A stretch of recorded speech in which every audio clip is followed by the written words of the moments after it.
Hi guys, welcome to Schauer Thoughts. My name is Sarah Schauer. This is a podcast for left and right brainers and the middle brainers. Anyone with the brain stem or left or right hemisphere, any sort of cortex. You don't really have to have it all.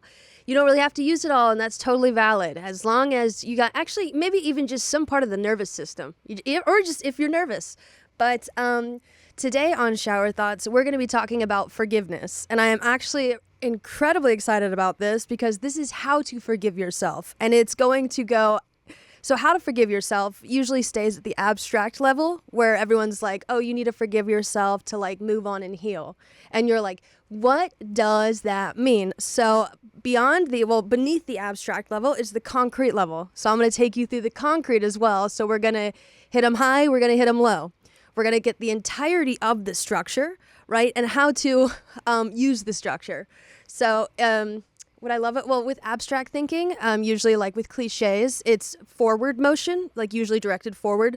However, concrete is like in the moment, you know, like the grasp on things. So then grasping and moving forward, proceeding, right? But first, with the concrete, you must be in the present.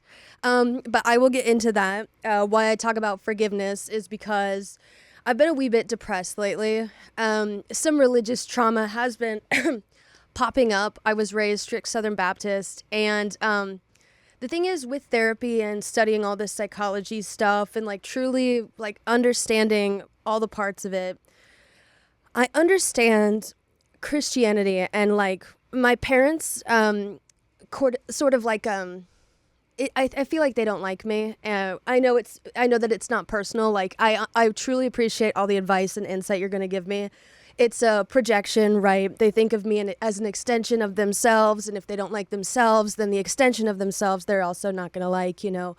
Also, like, you know, they kind of treated me like, you know, a thing on the to-do list. Like they had their to-do list, and then someone wrote one more thing, and I was that thing, and they were just like, oh, I hate that I have to care about this, that sort of mentality. And the thing is like, I do also understand where they were coming from. You know, my mom really just wanted a family and she wanted love. And I think that they were both like super into the idea of children and the, you know, the love that comes from that. And they just, you know, probably couldn't invest as much as they wanted to emotionally, mentally, and physically. And, you know, when you're exhausted and, you know, running on fumes. So I understand. And the thing is I forgive them. And I know that like they probably don't think that they did anything wrong. So they're like, why are you forgiving us? We did our best. Oh, what? So I'm not perfect. Besides that, I forgive you, you know? And the thing is you don't have to forgive people. Forgiveness in Western therapy is largely influenced by Christianity, and I will actually break down how it's largely, the entire concept is influenced by Christianity, and Christianity, you know, is, you know, just like a message of general forgiveness. However, forgiveness when it comes not from a Christian religious perspective, you know, is a deeply personal choice. It's an exercise of power and energy, and you can choose to do it or not, but who you should always forgive is yourself. Now, I will break down like how you can do that, but that's what led to this episode. I will also get into philosophy. I know that I love philosophy, but the thing is I'm mainly in like the neuroscience, like anatomy, physiology realm right now. And I do like to touch on philosophy, and I know my philosophy crowd is like, thank God now, because the thing is I do talk metaphysics as well, which is like more logic. And so logic heavily influences philosophy, but they're not exactly the same thing. And I think my philosophy people really just want a philosophy convo. And so I got some Aristotle and Catharsis in here. I think you'll like that. Yeah, but how has my week gone? Really well. So this is personal, and this actually does have to do with literal showering. So I have... this is personal, like really bad KP. I think it's keratosis pilaris. It's where you get like bumps on like your arms and your legs, and it used to like bug me. This is not an ad.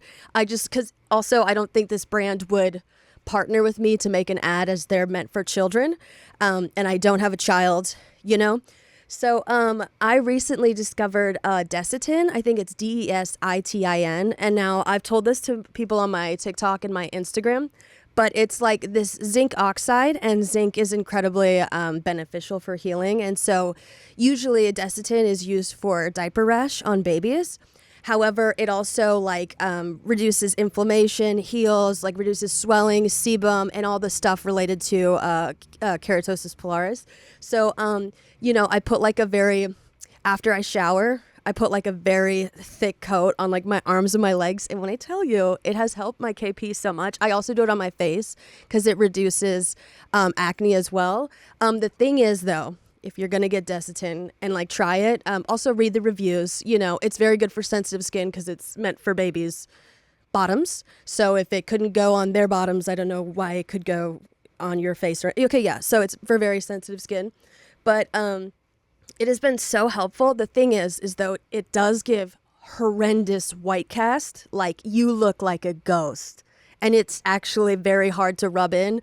So if you're going to be using it, I would suggest using it at night. I do also like to use the ordinary glycolic acid chemical exfoliant. Okay, let me just actually take you through my actual shower routine because we're warming up here. I have very sensitive skin. It's very pale. You scratch me and that scratch is going to be there for 2 years. So, I bathe and I use an antimicrobial scrubber, body scrubber. And if you get one with zinc built in, that also has anti-inflammatory properties. You can look for them anywhere. And then I use Dr. Bronners green tea soap with the antimicrobial scrubber, and then maybe I'll shave in the shower, but I don't exfoliate in the shower.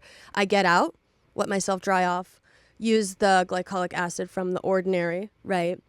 And then I apply the Desitin. Now, Desitin is incredibly hard to massage into dry skin, so I also use the CeraVe dry skin, the one that's approved for eczema, because I have eczema as well now. I found that out, okay? And I mix them together, then I apply them all over. And then if I'm going to use anything for scars or spot treatment, I use Mederma. It has dimethicone, which is a type of silicone instead of bio oil or any sort of other oil, because they usually have scents in them. And while they are super helpful for scars, I have incredible. This is not an ad, because the thing is this is now several companies. I just wanted to tell you my routine in full, because this is called Schauer Thoughts and it is a shower routine. I don't use any oils, but if you do, that's great, And then I seal it all in with the CeraVe healing ointment, but it's that thick one. Also, this is for everyone who struggles with KP. Wherever you live, go online and Google if your city has hard or soft water. LA has incredibly hard water, and there's so many minerals in the water that it will make eczema especially, and KP especially, much, much worse. So if you live in a big city or a place with very hard water and you're why is my KP not going away? Water filter for the shower and then the bathroom sink, because that's how you wash your face. I mean, you could also do it for the kitchen sink if you're noticing flare-ups on your hands. But water filter has helped significantly. It's crazy with those two things. And then also, this is an additional step, and I highly recommend speaking to your doctor, your primary care physician. Here at Schauer Thoughts, we believe in running everything by an expert. Just because you like me doesn't mean that you should follow everything that I say. I hate that I'm about to quote Ronald Reagan. However, he was quoting a Russian proverb. Trust but verify, okay? You like me? That's great. But also verify with your doctor. Now, Reagan said that, but he made it popular, but it's a Russian proverb. Jesus, I hate that man, right? Now, go to your doctor and get tested. Allergies, especially when untreated, will make KP worse, okay? Make sure you're treating your allergies. I also raised 7 cats last year, and I found out I was allergic to cats, and my KP was wild, right? And then also eczema, untreated, will make KP worse. Now, this is not saying that those two... Oh, I just kissed the mic gently. Oh, jeez. Sorry about that. That was my God. My lips just puckered and they went right in. I'm sorry. I didn't mean to do that, but okay. Not saying that if you get those two things addressed, then your KP is going to, I'm saying like, a lot of people are like, I've been trying damn near everything. Check for those two things with your doctor, right? Eczema especially, psoriasis, right? And then allergies as well. Check the hard or soft water, right? And then a chemical exfoliant. Try not to do anything with fragrances. Seal all this stuff in. Desitin, it's great. And tell me how, when I mean it's a night and day transformation, it is crazy. Because the thing is I dealt with it for 10 years and I am not selling. This is a shower related podcast. This is something good that happened to me. And now I'm excited because the thing is I am pale as a ghost. And so if I get like some sort of like flare up of anything, you're like, ooh, it's almost like a, magnifying glass on that area. I wanted to help you all out. And the thing is Desitin will help acne as well. I know a lot of you guys, when I post about it on Instagram, everyone's like, I use that on my face. And yeah, I do too. I have, again, it will make you incredibly, incredibly white. Use it at night. And, this is another thing. Zinc is not the same thing as lead. Now you're like, well, yes, of course. They are both metals, yeah. But when I was talking about how much I love zinc, I did get a bunch of people sliding into my DMs saying, that's actually incredibly dangerous. That has historically given. And then I asked each and every one of them, I was like, are you perchance thinking of lead? And they were like, oh, yes. And I was mad. And I'm allowing myself to be frustrated because I was posting about it on my Instagram story. And I have thousands of people watch that. And you can see the comments pop up on, the post. And I would assume that any one of them with any sort of background information on just lead poisoning, lead paint stare, would have commented visibly, hey, Sarah, don't tell your audience to put lead on your face. It's zinc. Zinc. They are vastly different. I would not set back science 70 years, and I would not tell any of you to put lead anywhere on your body. Now, if you're looking to buy a tube of lead, you would have to go to a paint store or maybe a gun shop. And those are, children don't use either paint or anything like that for diaper rash, okay? So that doesn't even make logical sense. But I'm happy that I get to clarify now. I wouldn't put your guys' life in danger like that. So we're all warming up. That was a genuine, actual shower routine. Oh, I love that. So we're going to talk about forgiveness today, and I obviously have to start with the neurobiology. Oh, one more thing. A couple people have slid into my DMs, and they're like, I love that your podcast is not political. Political. I actually don't understand what you mean by that. Are you saying that I don't say the actual word politics? Because I don't know. What about colonization, white supremacy, Trump being a fucking idiot, getting rid of the Department of Education is not political. Actually, this is an largely educational podcast. Education is quite political, right? Knowledge is power. So yes, this is a political podcast. I actually have also spoken on communism a couple times. So maybe I need to clear this up, and I am trying to speak in an understanding way. But yes, this is a political podcast. I'm also a autistic, alcoholic, lesbian who gives a shit about the world. And you guys, that's the entire point of why I'm here. I want to share this information and I want to help you guys grow because, it's a collectivist notion. I'm not just an individual who wants to build myself up. I want you all to build yourself up as well. And not like individually, I'm saying like, I've gotten the opportunity to climb the ladder, and I'd like to keep the ladder down. I'd also like to repair the elevator and open up a set of stairs so everyone can get up, and then eventually maybe destroy the entire structure itself. I don't know. But yes, political. So we're going to talk about forgiveness. So we're going to start with the neurobiology of forgiveness. Let me have some water because I am speaking really fast. All right. The neurobiology of forgiveness. Now also, for this podcast episode as well, especially, I would like you to check all of the resources that I link below, because there is going to be a part in this where I give advice and specifically an exercise. Now, this exercise I would like you to run by your therapist, and if you run it by your therapist, I'd like you to include all the resources. I will put them in a little, a list in the description, just so they can get fully informed on what is happening here.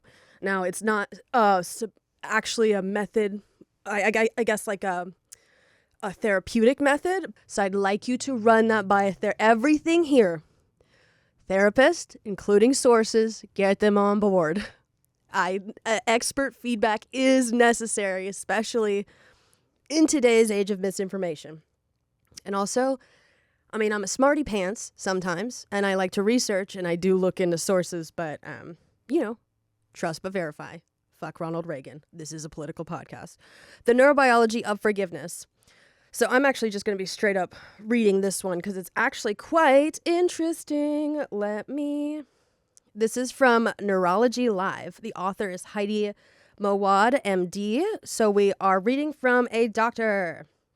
All right, so forgiveness is a change in mental state in which a person decides and succeeds in eliminating anger toward another person who has deliberately done something unfair or harmful to them. Forgiveness means that a person is aware of injustice and had to make a decision to release blame or anger. For example, one does not need to forgive a baby for crying or making a mess because the action was clearly not unjust or deliberately hurtful. And if an action was brief and of no consequence, such as a stranger cutting someone off in traffic, most people are likely to forget about the incident rather than consciously forgive the offender. Now, why this distinction matters is because I'm going to be talking about self-forgiveness, right? And so you need to kind of categorize your offenses, right? The things that you've quote unquote done wrong. Now, if you just generally feel wrong, I will address that because, when you're socialized with scripts, if you're like, this is the right way to be a woman, right way to be a man, this right way to be a white person, a person of color, right way to be straight, if you deviate from those scripts, right, even if you've done your best to unpack that, you will still feel some sense of being wrong. You're not wrong, you're going off script, right? Okay? And the beauty of improv, and I will get to that, okay? And also this is why, when you decenter things, you come up with your own constitution, your own principles, what you do and do not stand for, your morals, right? People are treated equally, right? Like, it doesn't matter what your gender is. I just want you to be happy. Like that, those are your main principles, okay? So then when you're thinking about what you've done wrong, you could do it. If you actually have hurt people, put that in one distinct category, okay? And then if you just generally feel wrong or you're not doing something right, or maybe you feel like an imposter, that's off script, right? Like that's just like, not according to society, which would be like more of a conventional transgression, right? And then hurting someone is more moral transgressions. You can think of that as like criminal versus civil court. And then, the thing is even if you just did like a no and you're like, I feel wrong for being gay, that's not a crime. That's not even a sin. We could talk about how the Bible was edited. Okay, the thing is those are ones that you move out of civil, and it's like maybe just get like a moderator, aka a therapist, where it's like something you're working on with yourself. So make sure you have a clear category, or even if it gets a little bit fuzzy, just divide these so you're not feeling the same level of worried for everything, the same level of wrong for everything. And also that makes sense in a court system, because if you punish someone for murder and then being gay the same way, well, that's just tyranny. Researchers have studied forgiveness and have found that the tendency to forgive is a trait linked with certain structural and metabolic characteristics of the brain. Psychologists have long maintained that harboring a grudge is not beneficial to one's emotional or physical health, and forgiveness or holding onto blame also may have an impact on legal outcomes in criminal situations. Now, so harboring a grudge is resentment, like you feel completely wronged by someone. You can also like harbor a grudge and resentment for yourself, like you feel like you should be doing better, or like you feel like you're just not getting something right. That's resentment, right? You have to clearly communicate with the other person, especially yourself, right? Like if you feel like, you're not getting everything that you wanted, make sure that everything that you want is truly within your power, feasible. It's great to have like really big dreams, but you have to like allow yourself a reasonable amount of time to achieve these like feasible goals. Okay. So the brain structural anatomy and forgiveness. Several studies have assessed forgiveness and whether there's a correlation to the brain's anatomy. In one study, volunteers filled out questionnaires to rate their own tendency to forgive, TTF. It is worth noting that self-ratings can reflect the way that people want to see themselves instead of how they actually are. Voxel-based morphology, which is so cool. It's a type of like brain scan and oh my God, which assesses relative brain volume, was used to objectively measure whether there was a correlation between self-rated TTF and brain structure. Okay. In fact, this study was consistent with the results of several other similar studies. People who have a smaller insular cortex,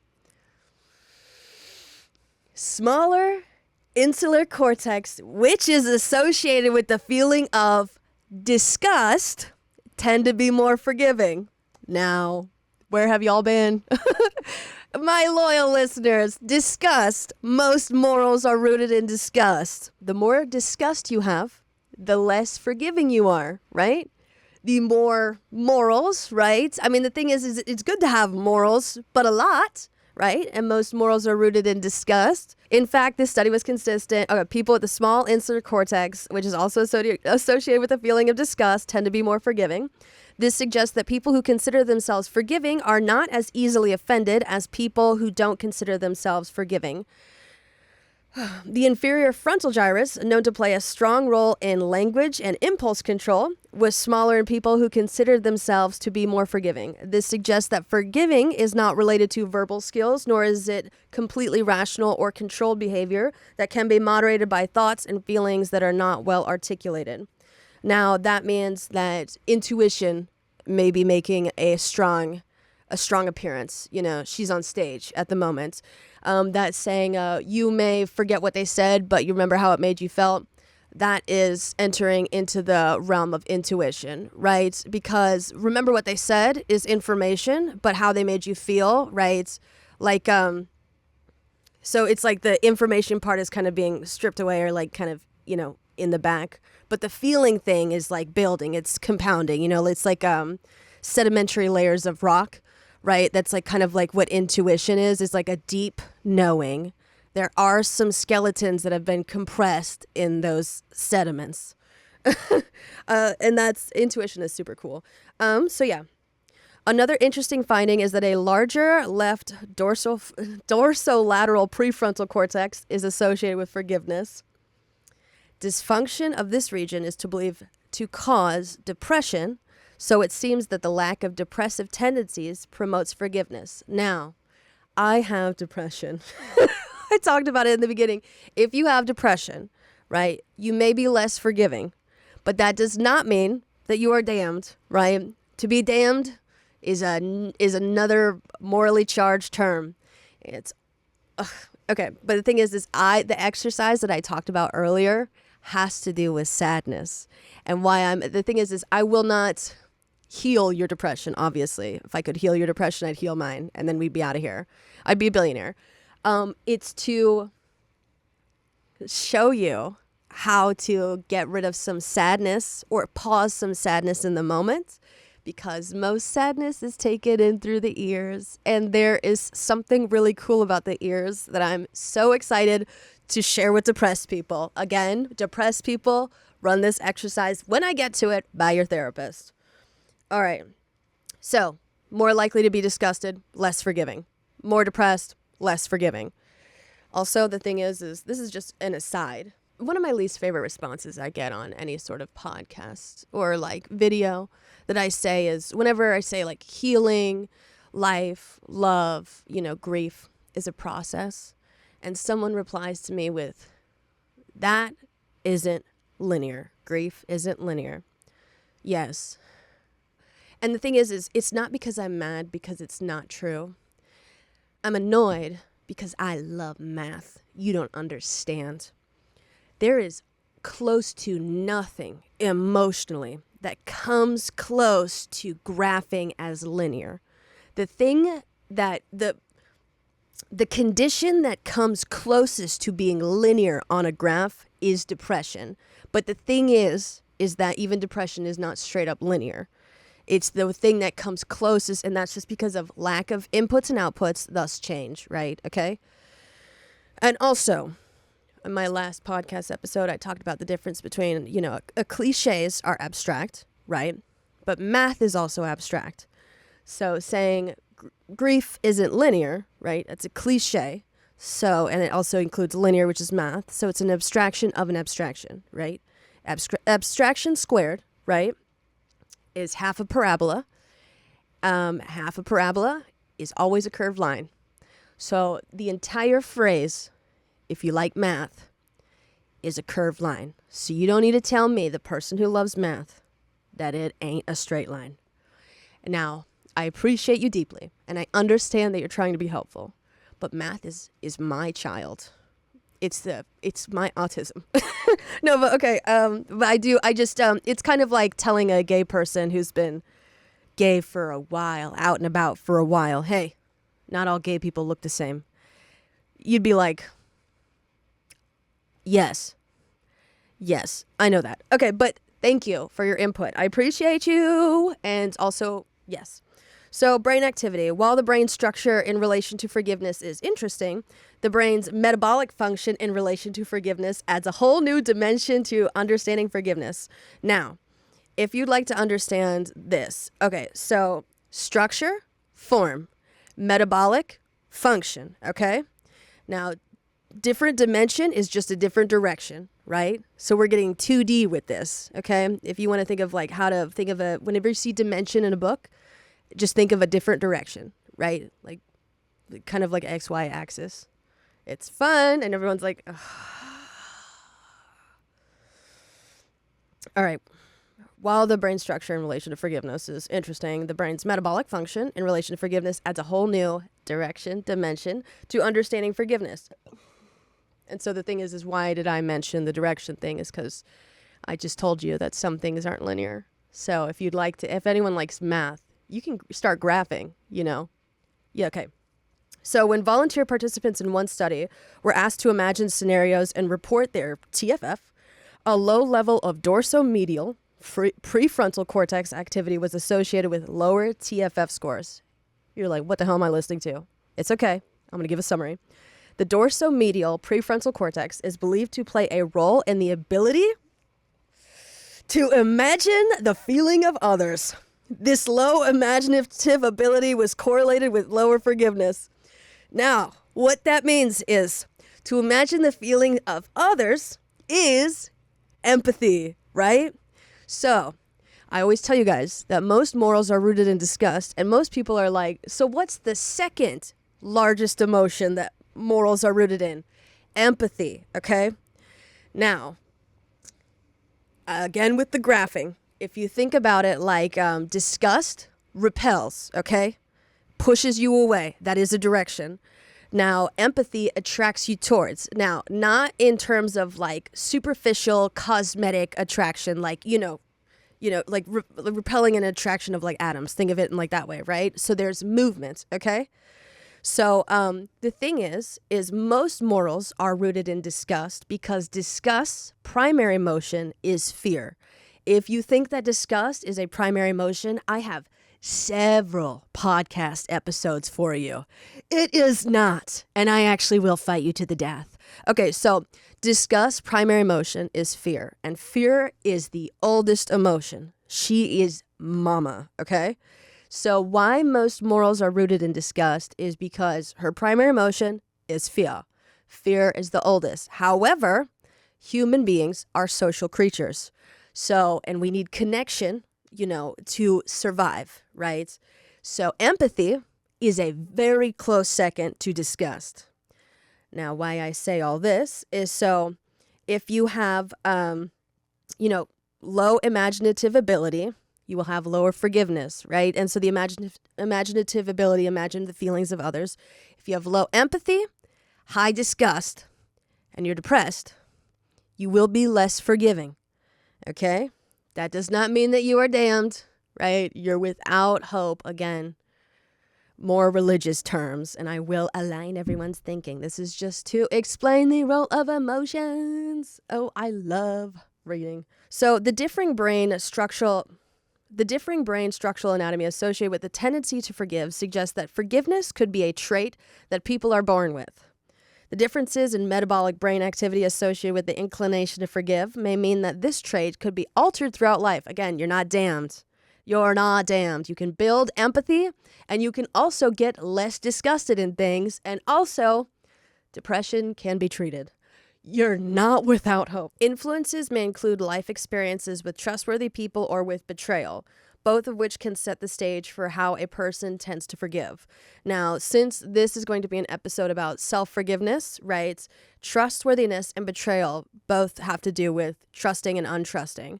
Now, the thing is when it comes to trusting yourself, your actions must align with your words. Your words are your principles, and your actions are if you follow your principles.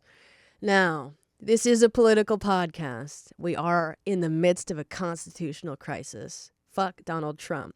The thing is you need a constitution, your principles, not the U.S. Constitution. Oh, no. I'm saying you need to write your own.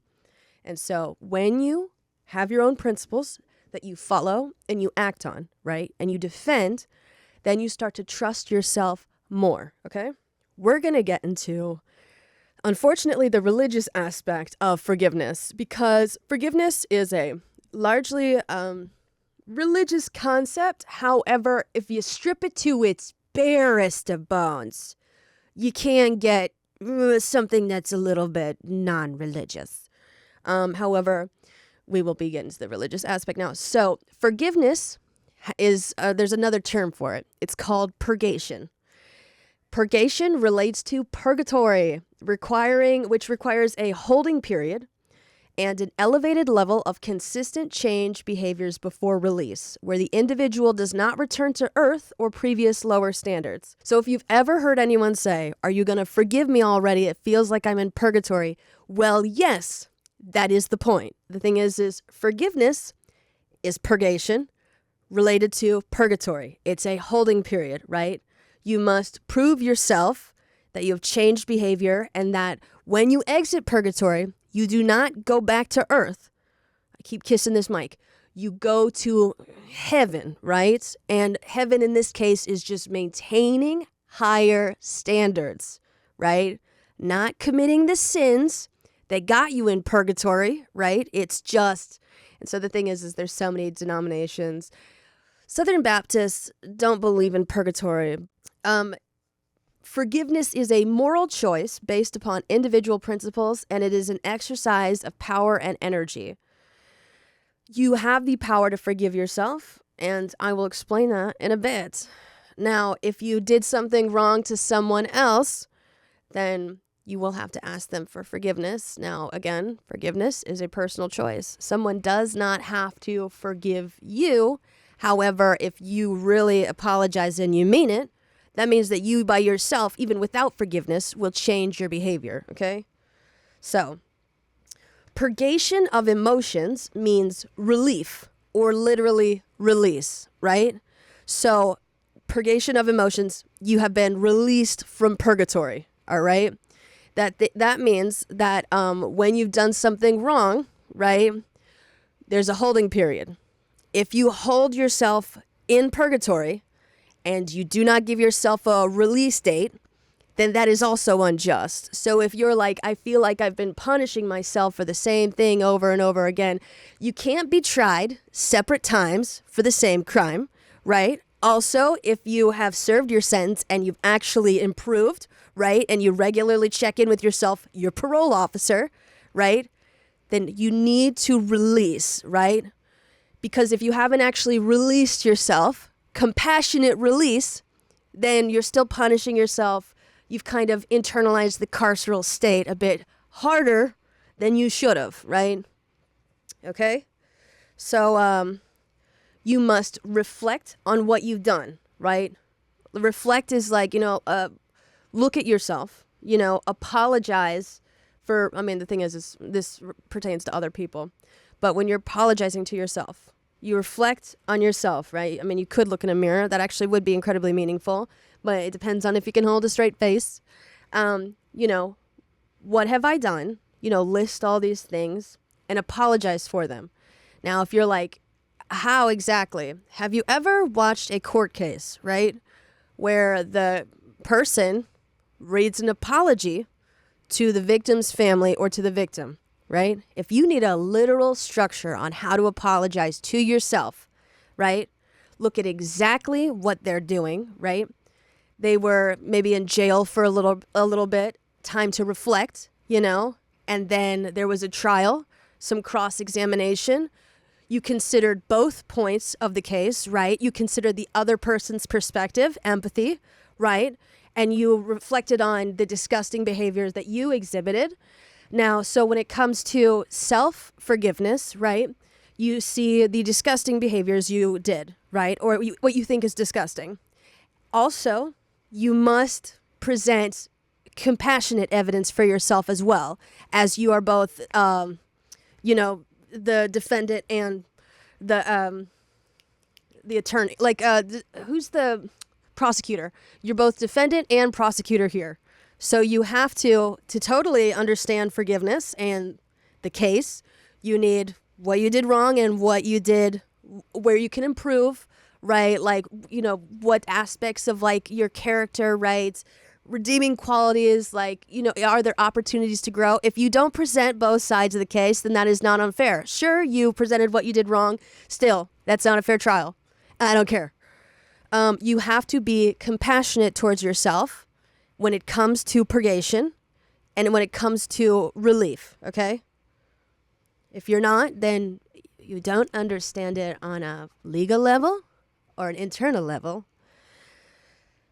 Yes. Now, yeah, and then you promise to do better. And so when you do better, you're out on parole and you check in with your parole officer, which is just checking in with yourself. Am I living up to the standards that I set, right? Am I really working off that apology? If you're not, then you don't have to show up for a parole hearing, but the thing is this entire episode is about forgiveness. So if you'd like to lie to yourself, if you'd like to skip out on parole, then go ahead. I can't make you guys do anything. This is like best practices and just lining up of concepts, because the thing is I don't know. I think it'd be helpful because you guys need structure. This is going to have to be a two-parter because there's so much I'd like to say. And the thing is at the beginning, I had this whole opening monologue about how I want to get into the philosophy aspect, and for me to then cut the philosophy aspect and then my exercise and then my military analogy and then my example of, so this is going to be a two-parter on forgiveness. You'll have to forgive me. Actually, it's the more the merrier, because I know that you guys, now I can add more deets. I was editing things out because I was like, oh, this is going to go too long, but so now we can do a two-parter. Listen to it back to back. And the thing is you need to digest material too, especially on such a large topic of forgiveness. So we're going to get into Aristotle's concept of catharsis.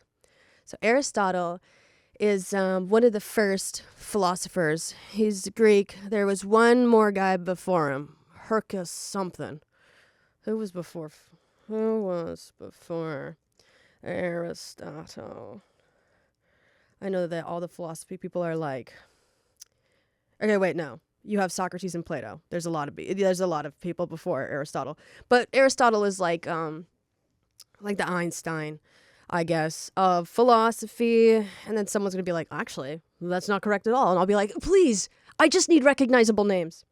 So Aristotle writes that the function of tragedy is to arouse the emotions of pity and fear and to affect the catharsis of these emotions. Now, this is spelled Katharsis in this. I believe it's I'm not going to get into it. Okay. So Aristotle has used the term catharsis only once, but no phrase has been handled so frequently by critics and poets. Aristotle has not explained what exactly he meant by the word, nor do we get any help from the poetics. For this reason, help and guidance has to be taken from other works. Further, catharsis has 3 meanings. It means purgation, purification, and clarification, and each critic has used the word in one or the other senses. All agreed that tragedy arouses fear and pity, but there are sharp differences as to the process, the way by which the rousing of these emotions gives pleasure. Now, it's not that, I guess that self-pity and fear, they not really so much pleasure as excitement. I think there's something called the erotic equation. It's actually quite disgusting. I was researching disgust. The erotic equation is attraction plus obstacles equals excitement. Now, that can quickly get gross. Yes, because, the thing is it's great when it comes to kinks, right? If you like bondage or, you like restraint or you like domination, submission, and it's a consensual, loving, or just consensual interaction, right? However, attraction plus obstacles can have a variety of interpretations equals excitement. Now, there is some aspect talking about some things that are disgusting are so disgusting that they're actually enticing, and that could be because it's taboo. Now, taboo, and the thing is you guys know where I'm going with this. Morally disgusting, right? Viscerally disgusting. There's different types of taboo.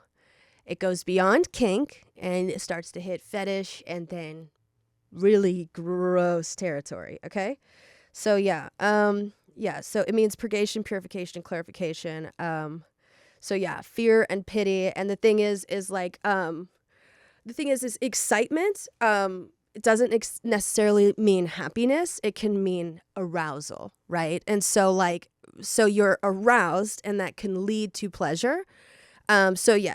So catharsis has been taken as a medical metaphor, purgation, this is the medical version, denoting a pathological effect on the soul, similar to the effect of medicine on the body. Now, like we were talking about, you could think of purge, throwing up. And so the thing is there's a lot of different ways that applies to medicine. But the thing is again, with visceral disgust, right? If you've eaten something poisonous, you should purge that out of your body. Now, medicines can purge you of certain pathogens, right? And so there's nuance here. However, we are also talking in the moral realm. And like I talked about with disgust, things that are unclean are seen as immoral. Now, since I do have time to talk about the religious aspect of this, guilt and shame in the Bible refer to an unclean spirit, okay? So guilt and shame are branches of, you feel self-disgust. When you feel self-disgust, you hit shame and guilt, right?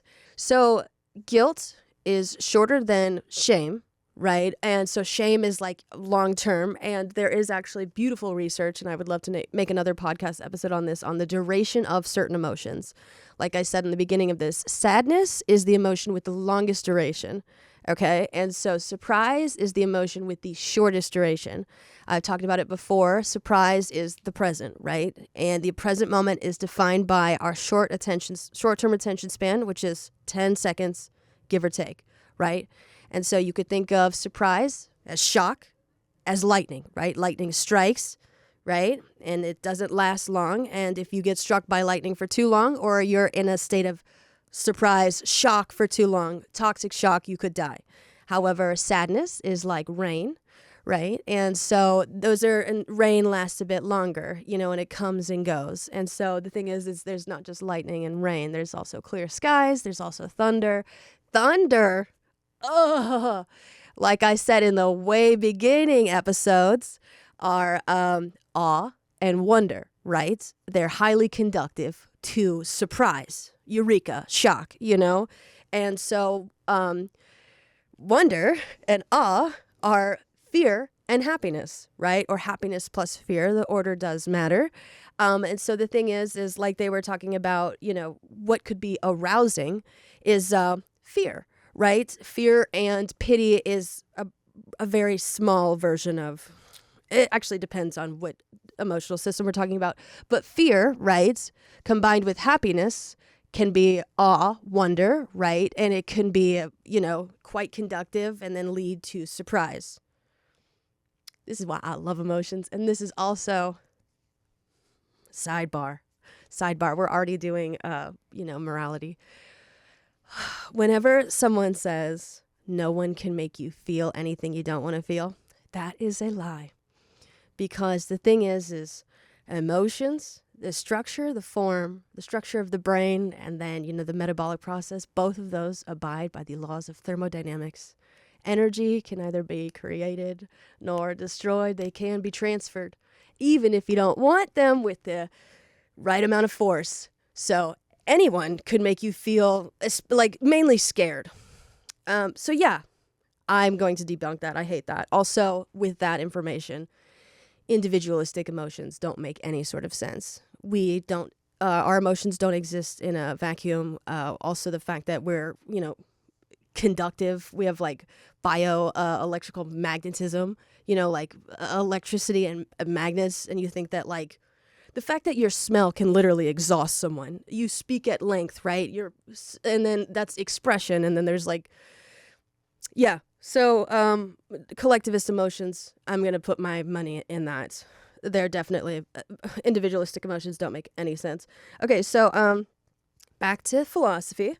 Okay, so purgation, denoting a pathological effect on the soul, similar to the effect of medicine on the body. This view is borne out by a passage in the Politics, where Aristotle refers to religious frenzy being cured by certain tunes which excite religious frenzy. Yes, so moral panics, right? Morality panics, and that's, the thing is that most moral panics, they're panic is fear, and, you think some sort of behavior is disgusting, and then morally disgusting, you're making a generalization, and then you tell people about, this group, and so then everyone's just, and the moral panics happened also in the 80s, with, they're usually immigration and drug policy.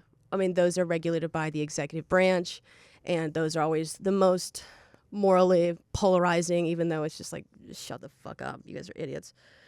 And also, I did just have a previous podcast episode on how it's hard to convert people with sacred values, and that's where their morals lie, their beliefs lie. So yeah, religious frenzy. The thing is emotions are also contagious, right? If you see me smiling, you smile, or if you've just had. But the thing is, you smile at a baby, it smiles back, right? Smiling literally activates the reward center of our brain. It's just the striatum and the substantia nigra, I believe, is the reward center of our brain. So this is also a sidebar. When a man asks you to smile for no reason, he's asking for a reward for nothing. So don't smile when a man asks, okay? So yes, emotions are contagious. A religious frenzy. I love explaining this stuff. During the Renaissance, another set of critics suggested that tragedy helped to harden or temper the emotions. Spectators are hardened to the pitiable and fearful events of life by witnessing them in tragedies. Now, again, witnessing them. Most fear stimuli is taken in through the eyes. Yes. Okay. So then harden or temper them, like I said, kind of compact them like you would with intuition. The feelings are being compacted. The sediments are layering on top of each other. And the thing is it's going to get really, really rock hard at the bottom. Okay. And there's going to be the loamy silts at the top, the sand. But the stuff underneath, especially if there's emotions are being suppressed or not being acknowledged, then yes, they will harden. Much like crystallized beliefs. Oh, I fucking love science. Okay, okay, yeah. So Humphrey House rejects the idea of purgation and forcefully advocates the purification theory, which involves moral instruction and learning. It is a kind of moral conditioning. He points out that purgation means cleansing. Now, this is actually so fun because where I'm going to disagree with all these philosophers, and I'm going to do it in the most Elle Woods way possible. And we are talking about shower thoughts. Purgation, purification, clarification. Now, they're all in competition with each other. They're like, no, purgation means clarification. Now, when you go to a spa, right, and you do a facial, what do they usually do first? They purge your pores, right? They do like an extraction, right? And that's just to like clear everything out. Now, purification, they might wipe down the area because like it may have bled a little bit. If like they pinched it a little bit too hard, they got to make sure it's all like clean and, ready to be clarified. Purgation, purification, clarification. Of course, men would argue which one is considered which. It's a 3-step process. The process, right, is one thing. Dumbass philosophers. Purgation means cleansing. It's a step of the cleansing process. Idiot, bitch. I'm sorry. I know that bitch is kind of a slur, but I'm calling a dead man that. I think that's appropriate. Yeah. All right. According to the purification theory, catharsis implies that our emotions are purified of excess and defect, are reduced to intermediate state, trained and directed towards the right objects at the right time. The spectator learns the proper use of pity. You know what also is a pit? A pore. I'm sorry, the parallel lines up itself. They should have had an esthetician in this room. Because the thing is like, this process sounds incredibly familiar. And the thing is when you may feel raw afterwards, but the thing is that it's necessary for healing. Okay? So forgiveness, purging, cleansing, clarifying, is like forgiveness is just moral hygiene, right? And the thing is forgiveness, yes, it can be painful, much like squeezing a zit. However, if the shit is ready to pop and maybe it's getting infected, you will have to like kind of drain that, okay? And yes, it'll hurt for a bit and it might be unsightly. People might point it out. But if it heals, right, and it's not getting infected, that's great. Forgiveness is not a punishment. Forgiveness is a care task. It's maintenance, right? It's a multi-step process where you like reflect, you truly look at the clogged pores, and then, you're like, I'm going to purge this, like I'm going to get all this, like, bad feelings, bad stuff out, kind of express myself, right? And then I'm going to, cleanse, and then I'm going to clarify, right? Clarify the situation, how I feel, what's going, 3-step process. It's not a punishment. It is a care task, asking yourself for forgiveness or others for forgiveness. And the thing is hygiene is done every single day, okay? Oh, I'm so mad that this has to be 2 parts because I'm gonna bring it on home. All right. So the tragic catharsis involves not only the idea of emotional relief, but the further idea of purifying the emotions so relieved. The basic defect of purgation theory and purification theory is that they are too much occupied with the psychology of the audience. Yeah, they are talking about like how other people are viewing this process. I mean, it would be like kind of focusing on the esthetician giving the facial in terms of like forgiveness. It's like, well, I guess the facial is forgiveness. So I guess it's really kind of about me at the time. I really don't care if my pores are unsightly to you unless it's like so offensive that you're like, I have to refer you to a specialist. So yeah, the result is the clarification theory. And with shower thoughts, you open your pores, you kind of scrub down, right? Everything gets clarified. This was like I guess this podcast is forgiving. No, I don't want to blow smoke up my own ass, but I just think it's kind of funny that shower, I guess in German, I think is like bathing in a river or like bathing yourself next to something or taking a shower. And so it's like, well, it's literally like cleaning yourself. So this is like, I guess this could be a healing sort of routine podcast and just kind of but the thing is I don't want to blow smoke up my own butt. Okay. Yeah. The paradox of pleasure being aroused by the ugly and the repellent is also the paradox involved in tragedy. Well, that's just discussed. Tragic incidents are pitiable and fearful. They include horrible events as a man blinding himself, a wife murdering her husband, or a mother slaying her children, and instead of repelling us, produce pleasure. Yeah, it's like rubbernecking when you drive by a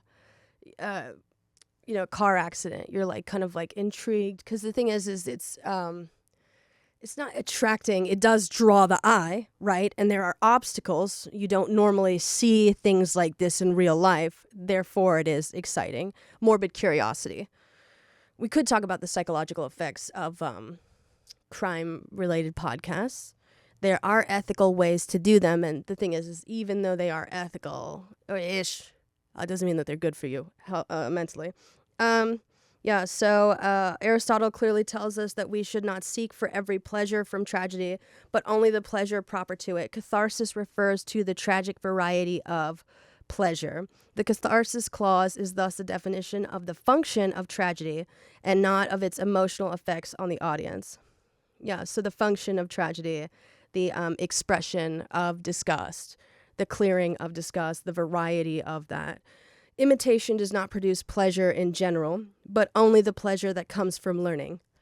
Oh my God, yes. Okay. Pleasure that comes from learning. I did tell you guys a couple weeks back that sometimes I get so excited when I read and I learn, and I found out that's because there's serotonin receptors in your tummy. So, and also it's just exciting. The thing is learning is new revelations. It's eureka, right? And so eureka, lightning, that will cause, it's like being struck by lightning and you will kind of like shake. It's not literal, but it's illuminating. Okay, yeah. Learning comes from discovering the relation between the action and the universal elements embodied in it. The logic and the emotion. The poet might take his material from history or tradition, but he selects and orders it in terms of probability and necessity and represents what might be. So he rises from the particular to the general and so is more universal and more philosophical. The events are presented free of chance and accidents, which obscure their real meaning. The events are free of chance and accidents? But the thing is like, obscure their real meaning. No, you make meaning out of the random, out of the future, right? Out of the unsorted. The thing is you sort the unsorted. You make meaning. Meaning is an emergent property, meaning an ongoing process that happens in this moment. So I would disagree. Tragedy enhances understanding and leaves the spectator face to face with the universal law. Thus, according to this interpretation, catharsis means clarification of the essential and universal significance of the incidents depicted, leading to an enhanced understanding of the universal law which governs human life and destiny. And such an understanding leads to pleasure of tragedy. In this view, catharsis is neither a medical nor a religious or moral term, but an intellectual term. This is just me skipping around. According to Aristotle, the basic tragic emotions are pity and fear and are painful. If tragedy is to give pleasure, the pity and fear must somehow be eliminated. Fear is aroused when we see something suffering and think that similar fate might befall us. That's actually... Okay. Pity is a feeling of pain caused by the sight of the undeserved suffering of others. Yes. The spectator sees that it is a tragic error or hemorrhagia of the hero, which results in suffering, and so he learns something about the universal relation between character and destiny. To conclude, Aristotle's conception of catharsis is mainly intellectual. It's pretty abstract. It is neither didactic nor theoretical, though it may have a residual theological element. Aristotle's catharsis is not a moral doctrine requiring the tragic poet to show the bad men come to bad ends, which is moral, and they're trying to get out of moral, nor a kind of theological relief, which is religious, arising from discovery that God's laws operate invisibly to make all things. Yeah, so they're trying to say, like, they're trying to get, like I was saying, you're trying to get out of the moral and the medical and the religious realm, and so, like, to get to that, those are like built upon each other. I mean, or like, you have to make it abstract, which is like just kind of the math of it. And the math of it is relief is release, right? And so like two things repelled, right? Or they were once connected and now they like repelled away from each other. I don't know if I explained that in a fun philosophical way, but I could understand the underlying mechanics. But yes, thank you guys so much for listening to part 1 of forgiveness. I'm so sorry that I went on so long. And thank you guys.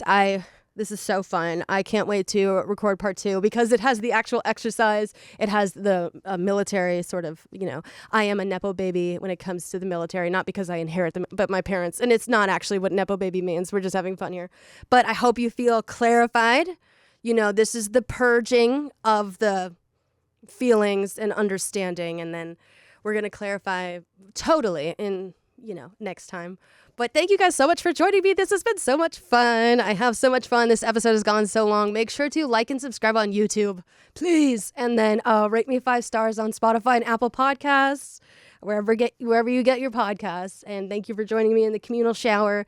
It has been wonderful. And no one is damned. Okay. But I will talk to you guys next week. Bye.